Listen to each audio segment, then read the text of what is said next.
এই যে পিঠা এরকম হয়েছে, এটা এক একটা এক এক রকম ডিজাইন হয়, এরকম করে পিঠা দিয়ে বানাইতে হয় ডিজাইন করে, যাতে এই পারে এরকম এই যে দেখেন গত গত ডিজাইন যাতে দেখা যায়, তাহলে শিরা দিলে ডুববে।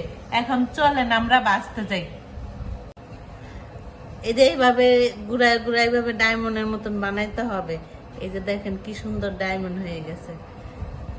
তারপরে এইভাবে একটা জাতা দিয়ে ফেলবেন, তেল ভরাই দিব, এই ডায়মন্ডের মধ্যেও তেল ভরাই দিব।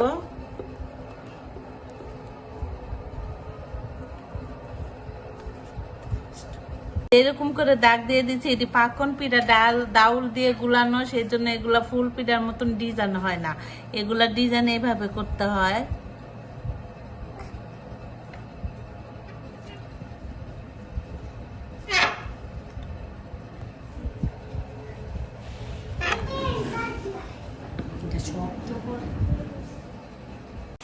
পিঠা ভাজা হয়ে গেছে, যে এরকম কালারটা আসবে পিঠাটা।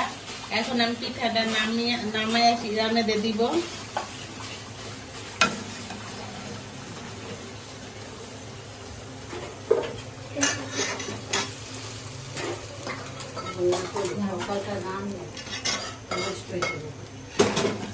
এই যে এইখানে কিছুক্ষণ ডুবায় রাখবো।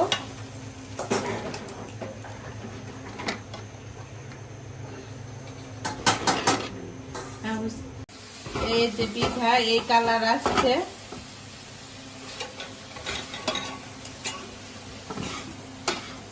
এটা এখন খাইতে হেভি টেস্ট। আপনারা বাসায় ট্রাই করে রাখবেন, আর পরবর্তীতে বানানোর জন্য এই ভিডিওটা শেয়ার করে রাখবেন।